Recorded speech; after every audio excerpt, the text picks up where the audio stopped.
శ్రీ రాహుల్ గాంధీ గారు ఇచ్చిన మాటకు తెలంగాణకు వచ్చి మనకు ఇచ్చిన గ్యారెంటీకి కట్టుబడి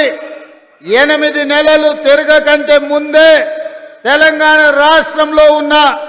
లక్షలాది మంది రైతాంగానికి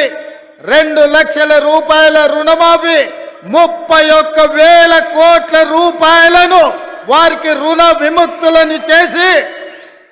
బ్యాంకుల నుంచి వాళ్లకు స్వేచ్ఛను ప్రసాదించి నా తెలంగాణ రైతాంగం ఈనాడు తెలంగాణ రాష్ట్రంలో రుణ విముక్తులై స్వేచ్ఛా వాయువులు పీల్చుకునే విధంగా ఈనాడు కాంగ్రెస్ పార్టీ నిర్ణయం తీసుకున్నది. మిత్రులారా, ఆనాడు పార్లమెంట్ ఎన్నికల సందర్భంగా ఖమ్మం జిల్లాకు వచ్చినప్పుడు ఇదే గడ్డ మీద నుంచి ఆనాడు మీకు ఒక మాట చెప్పిన, రాబోయే పార్లమెంట్ ఎన్నికల్లో ఖమ్మం నుంచి రఘురామిరెడ్డిని,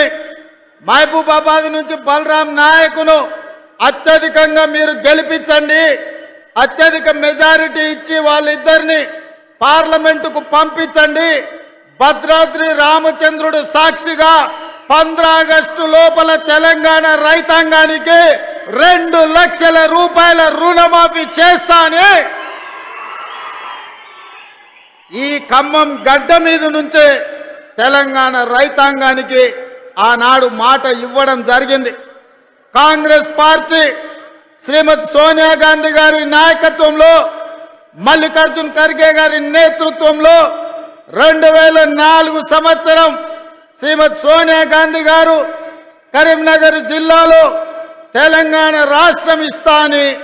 ఆనాడు మాట ఇచ్చింది. సోనియా గాంధీ గారు మాట ఇచ్చిందంటే